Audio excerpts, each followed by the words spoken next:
I'm not sure why my computer has to act so stupid, but we are here. What's going on, guys? GZTV back with another video. In this video, we are going to be discussing the new music. Obviously, the main event is in the title. It's Westside Gunn's last studio album. This is a big moment, you know. The Griselda, one of the three major members of Griselda, dropping his last studio album. He announced it. He wants to do these little 10-track, like 5 to 10 track projects, and a lot of people have liked those 5 to 10 track projects, so I'm sure his fan base doesn't mind. You know, he just likes to pump out new music. He really appreciates his fans. But getting into his actual album, and then You Pray For Me, is obviously the sequel for Pray for Paris. These are two really good studio albums, really solid works here from Westside Gunn. And I mean, on this one you get JID on here, you get Conway, all sorts of people, Benny the Butcher. I mean, obviously all the other Griselda members. DJ Drama does some work on here, does some curation, does some hyping up of the track list. Stove Got Cooks is on here quite a bit. Rick Ross, who else? Giggs, Ty Dolla $ign, Denzel Curry, Boldy James, ESTG, Jeezy, Peasy, Rome Streets, Casey. I mean, this was a stacked track list. It probably is the most stacked track list that we have seen out of Westside Gunn since probably let's see, probably Pray for Paris. That album came out like what, 2021, 2020. It was like the same year Tyler the Creator dropped Call Me If You Get Lost, I think. Or no, I think it might have been the same year he dropped. No, I don't know if Tyler dropped that year, actually. I might be tripping, but yeah, pretty solid album here. I don't know if I have any highlights. I mean, Jalen Rose is an amazing track with Boldy James. Denzel Curry had a nice feature. Jeezy on Mr. Everything was pretty good. There's a lot of cool songs on here, a lot of dope instrumentals. I mean, the Kitchen Lights with Stove Got Cooks wasn't bad. Dunhill with Rick Ross wasn't bad. I mean, the controversial part of this album is him rapping on trap beats and everyone like hating him for it. But I don't necessarily mind it because I'm used to listening to trap music, and a lot of people sound pretty good on trap music. It's just a good sound, you know. I don't know. It's fine if you kind of like that coke rap type of aesthetic, but yeah. I enjoy that quite a bit as we get into the new Ice Spice single, which dropped a song with Rema, who's like a Latino artist. I don't really have much to say about this. Ice Spice had a couple catchy parts, but none much. Kid Cudi, we have a humming, crooning track for the Star Trek soundtrack, Heaven's Galaxy. It's literally 6 minutes of him moaning and humming and singing a couple melodies. That's literally it. It's not a good track. I'm not. It's kind of a snooze fest. I guess if you're a little high or something, you would enjoy it, but it's not my cup of tea. Kid Cudi's trying to make a comeback with Insano. I don't know when that drops. That might not be dropping till next year. But we get Key Glock. We get No Hook 2. Key Glock is such a hard artist. I love what he has been doing in the rap industry lately. He has been absolutely killing it with a lot of singles. I mean, with his what's that album he made called? Glaucoma,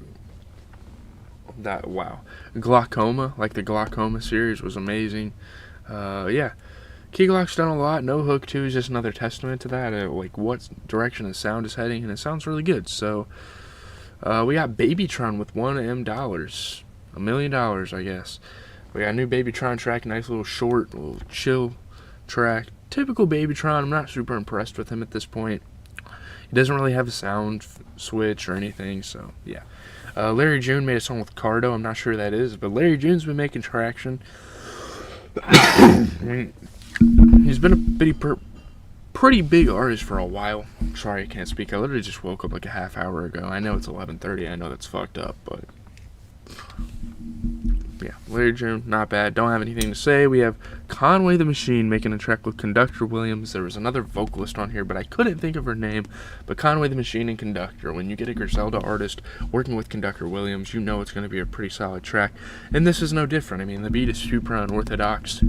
You wouldn't necessarily even expect anything like this from Griselda, so it's really cool to hear them kind of switch things up. But yeah, I don't really have much to say about that. we can get into D Savage with Lost and Found.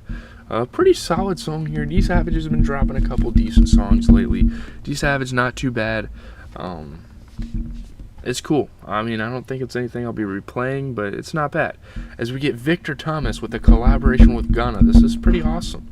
I mean, not a lot of people are talking about this, probably because this track isn't necessarily like, I'm sorry if I keep moving my mic, probably because this track isn't necessarily the best in the world, but yeah, I'm going through this really quickly. I apologize. I mean, this is supposed to be a little more of a hyped up video, given that Westside Gunn dropped an album this week. Obviously, the elephants in the room are Ken Carson and Offset's albums. I've already covered those on the channel. You want to go check those out. I see you guys have already been showing love on the Ken Carson one. I really appreciate that. But Victor Thompson and Gunna, who's a calm little like R&B tracks, like a typical poppy track that you'd see Gunna on. I mean, Gunna was on that track for 2K that one year. I can't think of what it was called. I can't remember, but he was great on that. But DaBaby dropped a little mixtape. It was that 3-song pack. I don't know why the hell they labeled it as a mixtape. I just listened to No Offense to. Yeah, DaBaby's lost it. I mean, he doesn't have that mainstream appeal. No one really fucks with his sound anymore. It is what it is. I mean, it happens to the best of them. It's fine. Does it really happen to the best of them? No, nah, probably not. That's not a statement I could use here. Mike Dives and Dro Kenji, I feel like these are pretty frequent collaborators. These are good friends, so that come together every now and then for a track. Pretty cool beat here, actually. I don't mind this track at all. I don't have a lot to say about kind of the rest of these tracks. We're getting to the undercard of it all. Yeah, but Lick of Stowe 2, we have Lil Blessing with a big break in music. I mean, I'm not sure how popular this guy was before, but when you get Travis Scott, Bia, and G Herbo on a track, and I'm assuming because it's called 2, this was like a remix. This is a big remix. It's a pretty epic remix. Travis Scott, G Herbo, and Bia. I mean, what a artist combination there. Cool stuff. I'm sure Lil Blessing's getting plenty of streams. Those Travis Scott fans are going crazy for his tour right now. So any new music that is connected to Travis is gonna get airplay. Yeah, Ruby Rose. Wow, it's been a while, I feel like, since Ruby Rose has dropped music. She's not a good artist, but she's pretty controversial. Her name is kind of out there. She's pretty famous, so hood bitch aesthetic. Yeah, she has the aesthetic. She's definitely not that hood, but I guess she has the aesthetic. I don't know where she came from. I'm not going to claim she's not like tough or anything, whatever.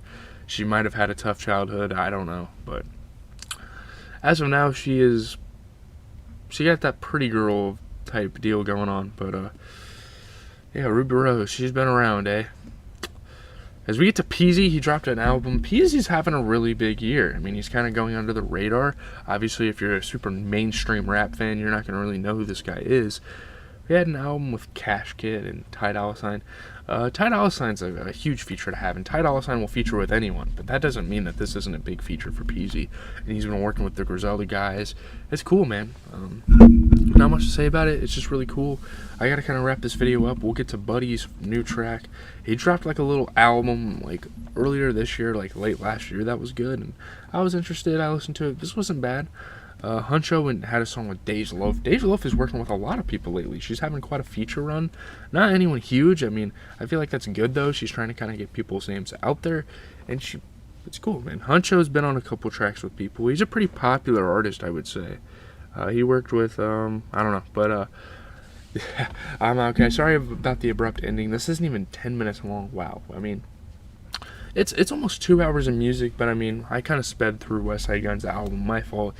I don't know if I would ever give a separate review for a Griselda album. Not because I don't like their music. It's just I'm not the hugest fan. And yeah, if you guys want those, though, I would be happily down to do it.